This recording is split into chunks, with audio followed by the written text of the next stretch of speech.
Hello everyone, my name is Chandan Singh and I'm your English trainer. Well guys, ये the Hindu का editorial है 19 फरवरी 2019 Tuesday. देखते हैं किस बारे में है गाइस। यहाँ लिखा है डिस्कॉर्ड इन पुडुचेरी।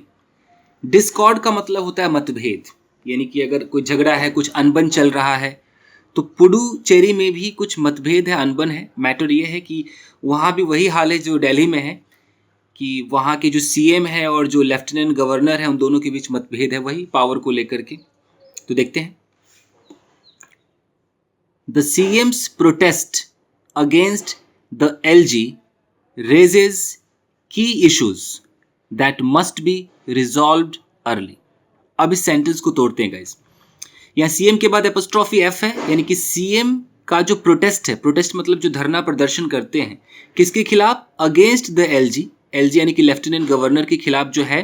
रेजेस ये आपका वर्ब है और ये जो प्रोटेस्ट है ये आपका सब्जेक्ट है। तो ये प्रोटेस्ट है, सिंगुलर है, इसलिए यहाँ पर रेजेस सिंगुलर वर्ब लगाया guys.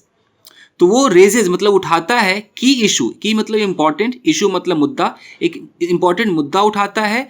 That must be resolved, must be एक मॉडल ऑक्सिलरी वर्ब है, यानी कि अवश्य ही किया जाना चाहिए। मस्ट बी रिजॉल्व ये पैसिव है इसका, उसे रिजॉल्व किया जाना चाहिए, उसका हल निकाला जाना चाहिए अर्ली, जल्दी ही। एकदम क्लियर है? आगे देखते हैं।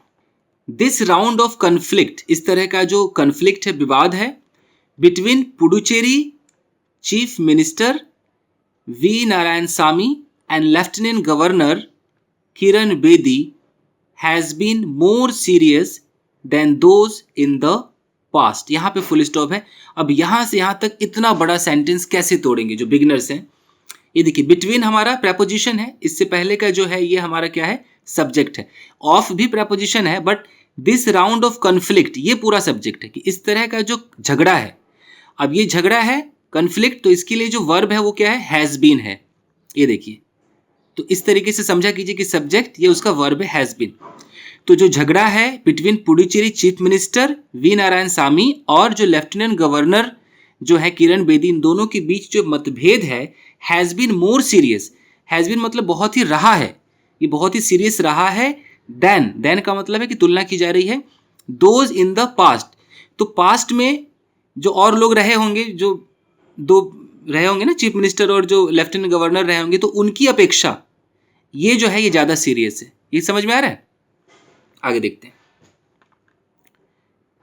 Mister Narayan Sami sat in protest for 6 days। ये तो बिल्कुल क्लियर है, पास्ट इंडेफिनिट है कि जो मिस्टर नारायण सामी है वो बैठे धरना में 6 दिनों के लिए। क्लियर है? Before the two could meet, before का मतलब है पहले, टू कुड मीट, टू मतलब ये दोनों, कौन दोनों?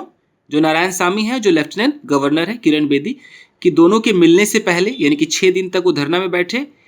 तो दोनों के मिलने से पहले क्यों मिलना चाहते थे? टू होल्ड टॉक्स, ताकि बातचीत रख पाए। क्या करने के लिए? To resolve. ये देख रहे हैं, ये सारे के सारे जो है इन्फिनेटिव है। टू होल्ड, टू के बाद वर्ब की फर्स्ट फॉर्म इन्फिनेटिव है, पर्पस दिखाता है। रिजॉल्व टू के बाद है, इन्फिनेटिव है, पर्पस दिखाता है। तो बात कर पाए, रिजॉल्व करने के लिए क्या रिजॉल्व करना है? अ सेट ऑफ इश्यूज, बहुत सारे जो मुद्दे हैं। ही रेज, जो उसने उठाए थे, इन अ लेटर, एक लेटर में, चिट्ठी में, अर्लियर दिस मंथ, इस महीने में पहले। अर्लियर मतलब पहले होता है, इस महीने में उठाए थे। तो यहां तक क्लियर समझ में आ रहा है? तो 6 दिन जो है, 6 days के लिए धरना प्रदर्शन में बैठे और उसके बाद इनकी जो मीटिंग हुई है कि रिजॉल्व किया जाए मुद्दे को। आगे देखते हैं। ही हैज बीन अपोजिंग, ये जो हैज बीन है प्रेजेंट परफेक्ट कंटिन्यूअस है दोस्तों, टेंस तो आपको चाहिए ही चाहिए। तो देखिए, ही हैज बीन अपोजिंग यानी कि वो अपोज करते आ रहे हैं। क्या, किस चीज को अपोज कर रहे हैं? जो चीफ मिनिस्टर है, what he calls miss Bedi's high handedness and tendency to interfere in the administration. तो देखिए, ही हैज बीन अपोजिंग यानी कि वो अपोज करते आ रहे हैं। अब देखिए, ये जो अपोज है ये वर्ब है, इसके बाद जो आएगा वो ऑब्जेक्ट होगा। तो जो बिगनर्स हैं जरा उन्हें समझा दो, सेंटेंस इतना बड़ा कैसे तोड़ेंगे। ये जो आप व्हाट से देख रहे हैं ना, व्हाट से लेकर ये एडमिनिस्ट्रेशन तक, ये पूरा का पूरा आपका जो है नाउन क्लॉज कहलाता है। तो नाउन क्लॉज क्या होता है? नाउन है तो वो ऑब्जेक्ट का भी काम करेगा, सब्जेक्ट का भी काम करेगा। तो ये पूरा का पूरा ऑब्जेक्ट है जो कि नाउन क्लॉज के अंदर है। आपने अधिकतर ऑब्जेक्ट ऐसे देखा हो कि छोटे मोटे जो ऑब्जेक्ट होते होंगे। तो इसका मतलब समझते हैं कि जो चीफ मिनिस्टर है वो बिल्कुल उसके खिलाफ हैं, शुरू से अपोज करते आ रहे हैं किस चीज़ का, व्हाट ही कॉल्स, जो कहते हैं कि miss Bedi's high handedness. High handedness क्या होता है कि आपके पास पावर है और पावर का आप गलत इस्तेमाल कर रहे हो, आप कुछ ज़्यादा ही फोर्सफुली उस पर काम कर रहे हो और आप दूसरे को मतलब उससे पूछ भी नहीं और उसकी इच्छाओं का ख्याल नहीं कर रहे हो और बस पावर का इस्तेमाल किए जा रहे हो, उसको बोलते हैं हाई हैंडेड। तो हाई हैंडेडनेस दिखाया गया है। तो जिसको कहते हैं कि बेदी का ये हाई हैंडेडनेस है कि पावर दिखाने का तरीका है, एंड टेंडेंसी है, एक उनकी एक टेंडेंसी है, एक झुकाव है, to interfere in the administration, कि वो एडमिनिस्ट्रेशन में इंटरफेयर करेंगे, मतलब काम में दखल देंगे, ये कह रहे हैं। तो इसके खिलाफ जो चीफ मिनिस्टर वो धरना दे रहे थे कि ये जो लेफ्टिनेंट गवर्नर है, जो बेदी हैं, ये अपने पावर का गलत इस्तेमाल कर रहे हैं, हमारे काम में इंटरफेयर कर रहे हैं। तो क्लियर है यहाँ तक? आगे देखते हैं। The two have had differences on many issues। देखिए यहाँ टू का मतलब है उन दोनों की बात हो रही है। Have had differences, उनका डिफरेंस रहा है on many issues, बहुत सारे मुद्दों पर, over the last 2 years, 2 सालों से। कई लोगों को ये have had समझ में नहीं आता है, तो मैं थोड़ा सा समझा देता हूँ गाइस। have had, ये देखिए कई बार आपको दिखाई देगा have और have के साथ had, लोग कंफ्यूज होते हैं। तो पहले हम समझते हैं कि एक जो हैव है ये आपका प्रेजेंट परफेक्ट टेंस के लिए यूज हुआ है। मान लीजिए प्रेजेंट परफेक्ट टेंस का, जैसे कि आप कहते हैं कि मैं खाना खा चुका हूं, तो आप कैसे कहते हैं? आई हैव, और यहां आप बोलते हैं ईटन फूड। तो ये जो हैव है ये तो पता चल गया, ये हमारा हेल्पिंग वर्ब है प्रेजेंट परफेक्ट टेंस का, प्रेजेंट परफेक्ट। और ये जो ईटन है ये हमारा मेन वर्ब है और वर्ब की थर्ड फॉर्म है। क्लियर है? अब एक नोट याद रख लीजिए, एक रूल याद रख लीजिए कि ये जो हैव है, जो अभी हेल्पिंग वर्ब आपको दिखाई दे रहा है प्रेजेंट परफेक्ट में, ये हैव अपना मेन वर्ब का भी काम करता है। तो ये अगर एक मेन वर्ब हो जाए तो इसका अपना कोई मतलब होगा ना। तो इसका मतलब आप अगर खाते हैं तो ईटिंग से भी रिलेटेड इसमें आ सकता है, खाना पीना मतलब ड्रिंकिंग से रिलेटेड भी आ सकता है, नहाना मतलब बेदिंग से रिलेटेड भी आ सकता है। बाथिंग नहीं बोलते इसको, बेदिंग बोलते। तो ये फीलिंग देता है, कोई काम होने की फीलिंग देता है ये। तो जब ये वर्ब का काम करेगा, मेन वर्ब का, तो इसका फॉर्म बनेगा। ये जब ये हैव है ये हमारी वर्ब की फर्स्ट फॉर्म है, तो सेकंड फॉर्म क्या हो जाएगा? हैड हो जाएगा V2। थर्ड फॉर्म भी क्या हो जाएगा? हैड हो जाएगा V3। तो जहां पर हमने ऐसा बोला है कि मैंने खाना खा लिया है, आई हैव ईटन फूड, तो अब अगर मैं इस ईटन को, ये हमारा ईट का थर्ड फॉर्म ईटन है, ये हमारा मेन वर्ब है, तो अब अगर मैं इस खाने की जगह हैव का इस्तेमाल करूं तो मुझे हैव का थर्ड फॉर्म यूज करना होगा। तो मैं यहाँ पर हैड कर सकता हूँ ना। तो पूरा बनकर क्या तैयार हो गया? आई हैव हैड फूड। देख रहे हैं, मैंने खाना खा लिया है। क्लियर है? तो उसी तरीके से कुछ ऐसे शब्द हैं, जैसे कि आप एंजॉय करते हैं तो उसकी इंग्लिश होती है हैव फन। आप किसी से झगड़ा करते हैं तो आप कहते हो हैव अ फाइट। आप टहलते हैं तो कहते हैं हैव अ वॉक। ये आपको कुछ रटना पड़ेगा, बहुत सारे इसकी लिस्ट है। तो इसमें अगर बंदा कोई टेंस लगा दे कि मैं फन कर चुका हूं, तो चुका के लिए तो हैव लगा ही लगा, ये तो हेल्पिंग वर्ब है। और यहां पर फन करने को हैव फन भी कहते हैं, तो इस हैव का तो थर्ड फॉर्म चाहिए ना प्रेजेंट परफेक्ट में। तो हमने क्या कर दिया? Had fun. तो देख रहे, आई हैव हैड फन, मैंने फन किया है। तो उसी प्रकार से यहां जो सेंटेंस है कि टू हैव हैड डिफरेंसेस, तो यहां देख रहे हैं, मान लीजिए दे हैव, इस हैव का मतलब प्रेजेंट परफेक्ट, और हैड डिफरेंसेस, यहां जो है हैड डिफरेंसेस, यानी कि उनमें मतभेद कई बार हो चुका है वाली फीलिंग है। हैड डिफरेंस का मतलब मतभेद होना, तो हो चुका है, तो हैव ये हो चुका के लिए, और ये आपका थर्ड फॉर्म हो गया। ये है यहां पर मुद्दा। तो क्लियर है कि the two have had differences, दोनों के बीच डिफरेंस हो चुका है ऑन मेनी इश्यूज, कई मुद्दों पर, ओवर द लास्ट 2 years, 2 सालों में।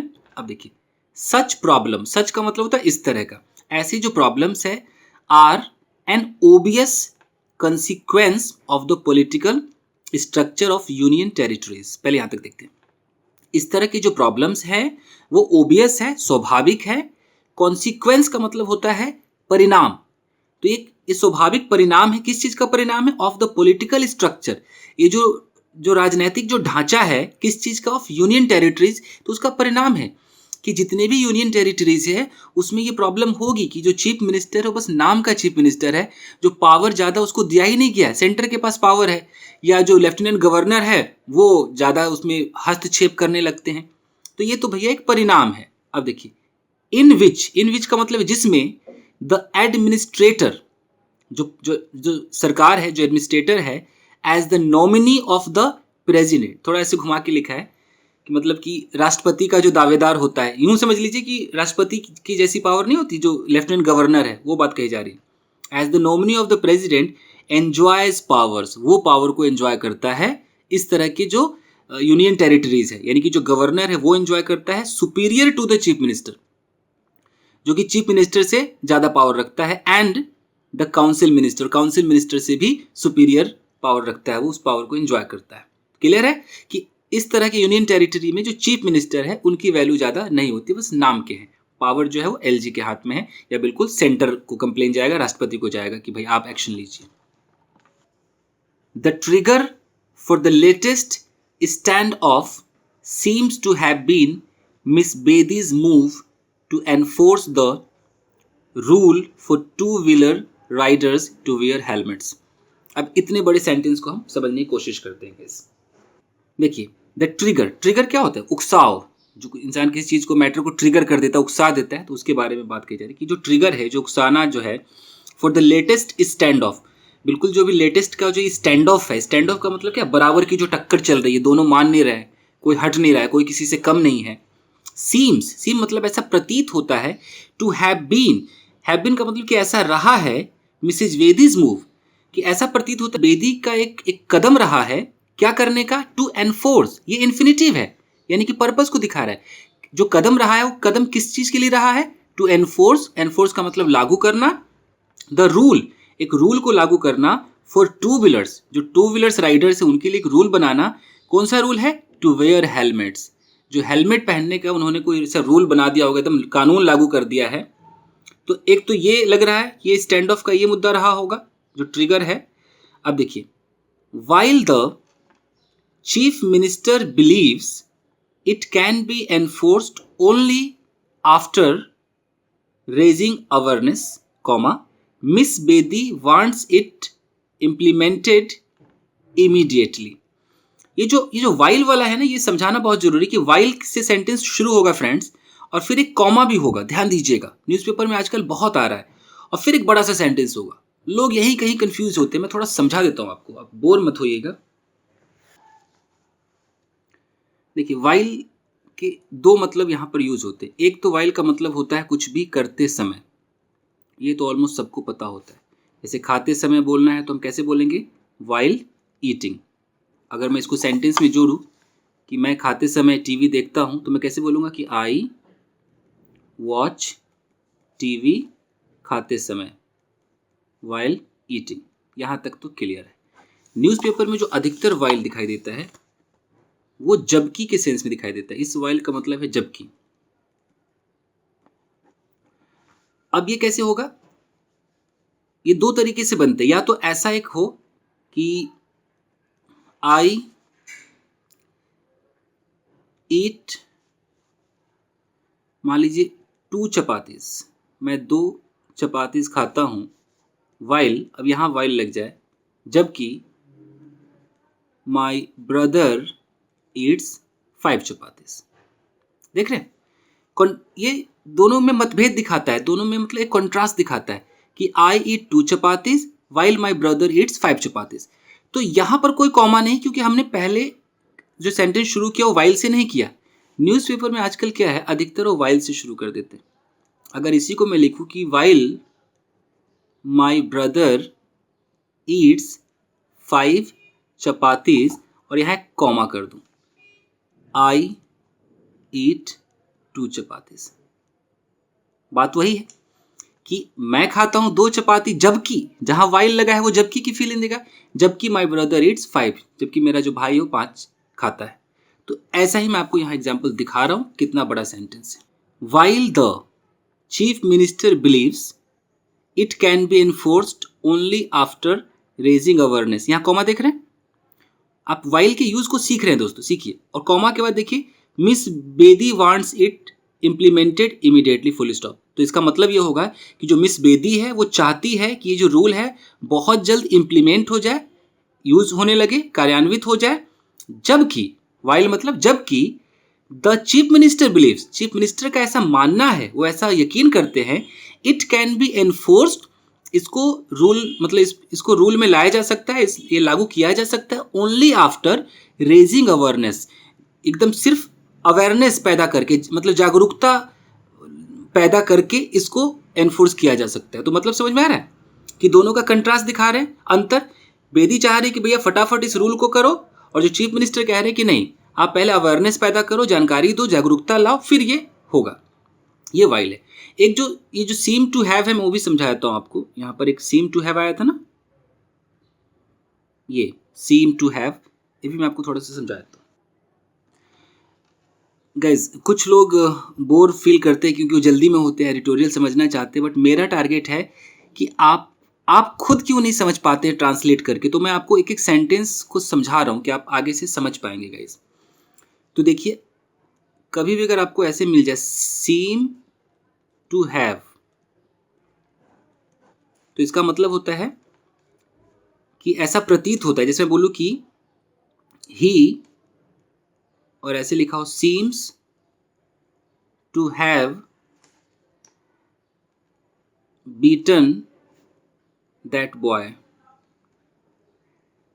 तो इसका क्या मतलब है कि ही सीम्स, उसको देखकर ऐसा लगता है, टू हैव, जब भी ये टू हैव के साथ वर्ब की थर्ड फॉर्म आ जाए तो इसे बोलते हैं परफेक्ट इन्फिनिटिव। इसका मतलब है काम हो चुका है, तो ऐसा लगता है उसे देखकर कि वो कर चुका है, यानी कि पीट चुका है, दैट बॉय, उस लड़के को पीट चुका है। देख रहे हैं। और यहीं पर अगर इसका पैसिव हो जाए तो ऐसे बनेगा कि he seems to have been beaten by that boy. अब इसका क्या मतलब होगा कि उसे देखकर ऐसा लगता है कि वो पीटा जा चुका है, he seems to have been beaten, पीटा जा चुका है, बाय दैट बॉय, उस लड़के के द्वारा। तो ये समझा कीजिएगा इस। हाउएवर मतलब फिर भी, इसके बाद भी, the chief minister insist, chief minister जो है ऐसा जोर देते हैं, इंसिस्ट करते हैं, that his protest has nothing to do with this, कि उनका ये जो धरना प्रदर्शन है उसका इस हेलमेट वाले केस से कोई लेना देना नहीं है, कि आप ये जो रूल लगा रहे हो हेलमेट वाला, इससे लेना देना नहीं है। Has nothing to do with, ये बहुत ही पॉपुलर है, नथिंग टू डू विद। मैं आपको सिखा देता हूं फ्रेंड्स। गाइस देखिए, nothing to do with, nothing to do with, इसका मतलब क्या होता है? इसका मतलब होता है लेना देना नहीं है, लेना देना नहीं है। अब कैसे यूज करेंगे? I have nothing to do with your business. इसका मतलब है कि मेरा, I have nothing to do with your business, मेरा तुम्हारे बिजनेस से कोई लेना देना नहीं है। I have nothing to do with. उसका, she has nothing to do with this case, उसका भैया इस केस से कोई लेना देना नहीं है। तो नथिंग टू डू विद का मतलब है कि लेना देना, तो नहीं है लेना देना। तो इसका मतलब समझ में आ गया कि चीफ मिनिस्टर ऐसा जोर देकर कहते हैं that his protest has nothing to do with this, उनके इस प्रोटेस्ट का, धरना प्रदर्शन का, इससे कोई लेना देना नहीं है। He lists the blocking of welfare schemes. देखिए, तो वो कह रहे हैं कि मुझे इससे कोई लेना देना नहीं है। ही लिस्ट, उन्होंने एक लिस्ट बनाया है, वो लिस्ट बनाते हैं the blocking of welfare scheme, जितने भी वेलफेयर स्कीम्स आए थे उसको ब्लॉक किया जा रहा है, तो उसके ब्लॉकिंग के ऊपर। सच एज का मतलब जैसा कि the free rice scheme, free rice scheme, जो चावल फ्री में मिले उसका कोई स्कीम होगा, एंड एनहांस्ड स्कॉलरशिप को और एनहांस किया जाए, वो कोई स्कीम है फॉर शेड्यूल कास्ट स्टूडेंट्स के लिए। Among other sections of the LG, तो और भी जो among other actions of the LG के और भी जो एक्शंस है उसमें से ये जो है ये मेन है कि जो वेलफेयर स्कीम जो है उसको ब्लॉक किया जा रहा है। इस बात पर वो जो धरना प्रदर्शन जो कर रहे हैं, प्रोटेस्ट कर रहे हैं एज द रियल इशू, ये जो है ये मेन इशू है। क्लियर समझ में आ रहा है?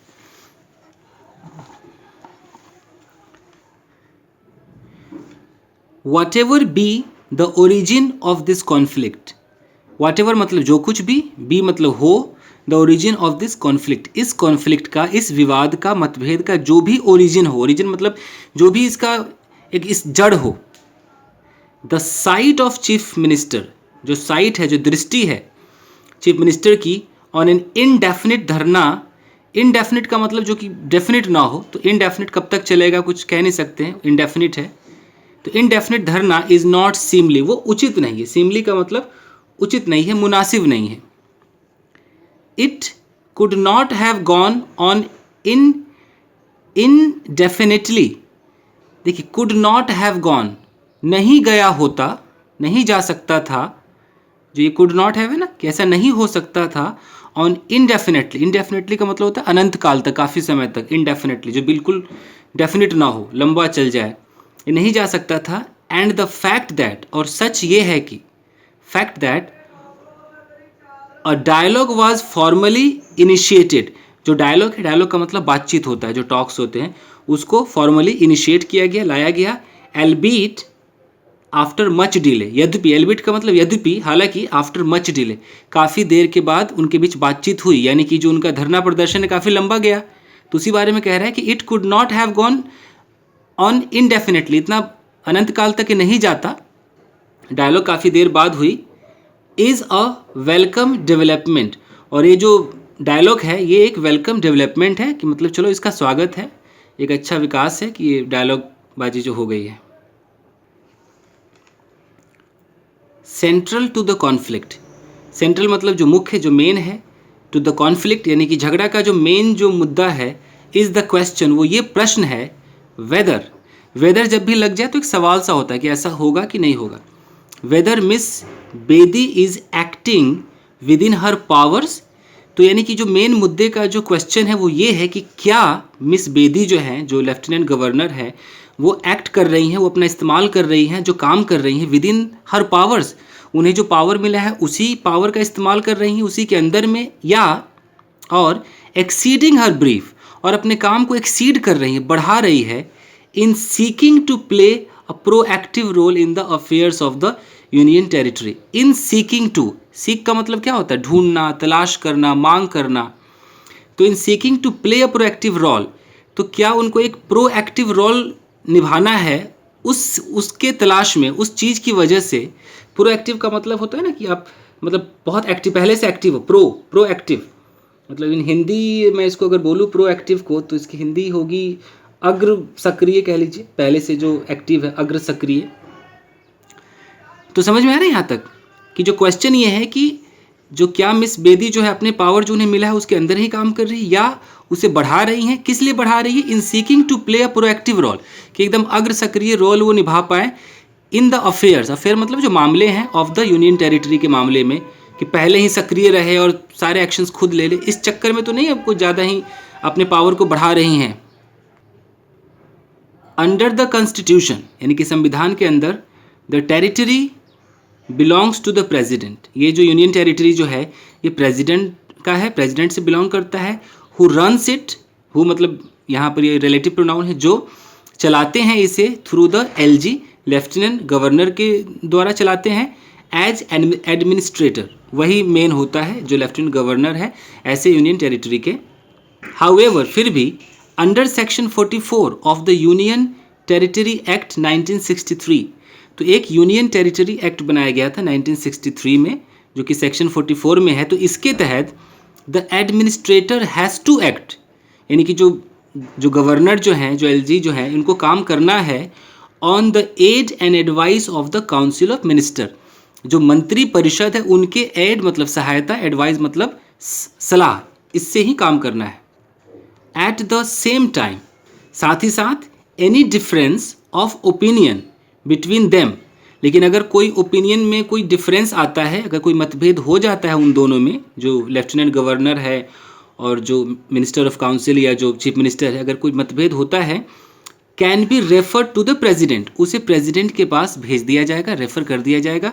And in the meantime, और उसी बीच द एडमिनिस्ट्रेटर्स एक्शन, जो एडमिनिस्ट्रेटर का जो एक्शन होगा, prevails on any urgent matter, कोई अर्जेंट मैटर होगा फिर तो एलजी का ही चलेगा, वही प्रिवेल करेगा, प्रिवेल मतलब उसी की जीत होगी। कोई अगर अर्जेंट मैटर हुआ, जैसे मामला प्रेसिडेंट के पास भेज दिया गया और उस बीच में अगर कोई अर्जेंट मैटर हो जाए, देख रहे हैं, इन द मीन टाइम, उसी दरमियान द एडमिनिस्ट्रेटर्स एक्शन प्रिवेल्स, जो एडमिनिस्ट्रेटर का जो एक्शन है वही जीतता है ऑन एनी अर्जेंट मैटर, कोई अगर खास मुद्दा आ जाए तो एलजी की बात ही मानी जाएगी। This scheme which gives a clear edge to the centre, ये जो स्कीम है जो कि एकदम साफ साफ किनारा जो सेंटर को देता है, कैन वर्क, ये जो कैन है स्कीम के लिए लगा है, तो ये स्कीम तभी काम कर सकता है only if there is a harmony between the council and the LG. तो ये स्कीम तभी काम करेगा जबकि काउंसिल जो है, द काउंसिल ऑफ मिनिस्टर है, और जो एलजी है, इनके बीच एक हार्मनी हो, यानी कि एक तालमेल हो, तभी ये काम करेगा। इट वुड बी अनफॉर्चुनेट, ये अनफॉर्चुनेट होगा, दुर्भाग्यपूर्ण होगा, इफ इंडिविजुअल्स ऑक्युपाइंग राजनिवास, जो इंडिविजुअल्स है जो कि राजनिवास को ऑक्युपाई करते हैं, इन एनी यूनियन टेरिटरी, किसी भी यूनियन टेरिटरी में, with legislative assembly get carried away, जो लेजिस्लेटिव असेंबली के साथ जो हैं गेट कैरिड अवे, अगर वो बह जाते हैं, बहाव में चले जाते हैं, एंड इग्नोर, और इग्नोर कर देते हैं, और अंडरमाइन, खोखला करते हैं, दबा देते हैं द इलेक्टेड बॉडी। तो इसका मतलब समझ रहे कि ये बहुत ही दुर्भाग्यपूर्ण होगा कि अगर ऐसे जो बंदे जो कि राजनिवास में रहते हैं यूनियन टेरिटरी के और लेजिस्लेटिव असेंबली के साथ, अगर वो कैरिड अवे हो जाए कि हाँ हमें तो इतने सारे पावर मिले, हम तो ये करेंगे वो करेंगे, अगर ऐसा हो जाए और वो इग्नोर कर दे, अंडरमाइन कर दे इलेक्टेड बॉडी को, यानी कि चीफ मिनिस्टर को, इससे चुना गया है जनता के द्वारा, अगर वो ऐसे इग्नोर कर दे तो ये तो अनफॉर्चुनेट की बात है ना, इट वुड बी अनफॉर्चुनेट, ये तो दुर्भाग्यपूर्ण ही होगा।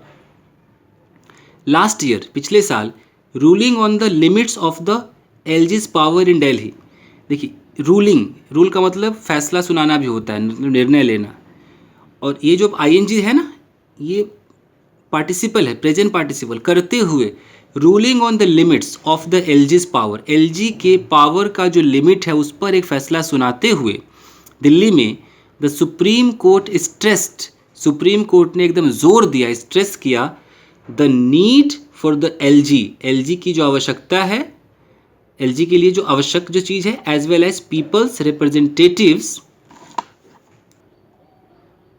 Representatives to function in harmony within constitutional parameters. तो ये एलजी के लिए आवश्यक है, और पीपल्स रिप्रेजेंटेटिव के लिए भी कि फंक्शन करे इन हार्मनी, एक तालमेल के साथ, विद इन कॉन्स्टिट्यूशनल पैरामीटर, ये जो कॉन्स्टिट्यूशनल पैरामीटर है, ये जो सरकार जो चल रही है इसके बीच ये तालमेल बैठा के ही चले, यही इसी फैसले पर जोर दिया गया सुप्रीम कोर्ट के द्वारा। द एलजी वॉज कॉशन्ड, एलजी को सचेत किया गया, ये पास्ट इंडेफिनिट का पैसिव है, against having a hostile attitude, किस लिए उन्हें सचेत किया गया, अगेंस्ट, उसके खिलाफ, हैविंग अ होस्टाइल, रखने के लिए, हैविंग अ होस्टाइल एटीट्यूड, एक दुश्मनी वाला जो एटीट्यूड टुवार्ड्स द मिनिस्टर्स, तो मिनिस्टर के प्रति दुश्मनी वाला एटीट्यूड रखने के लिए उन्हें कॉशन किया गया। देयर इज़ नो रीज़न, कोई कारण नहीं है, why that principle can not be extended to Puducherry, इसमें कोई कारण नहीं कि वही सिद्धांत जो कि दिल्ली में है, वही सिद्धांत क्यों नहीं एक्सटेंड किया जा सकता है, बढ़ाकर भेजा जा सकता है टू पुडुचेरी, पुडुचेरी में ये चीज़ क्यों नहीं हो सकती है, which has a longer record of elected governments, जिसका इतना बड़ा रिकॉर्ड रहा है इलेक्टेड गवर्नमेंट्स का, जहाँ पर गवर्नमेंट चुन कर के आई है। तो यही मैटर है दोस्तों। सो गाइज, आई होप आप समझ गए होंगे। तो आज के लिए बस इतना ही, मिलते हैं अगले वीडियो में। Till then take care, keep practising and have fun. Thank you guys.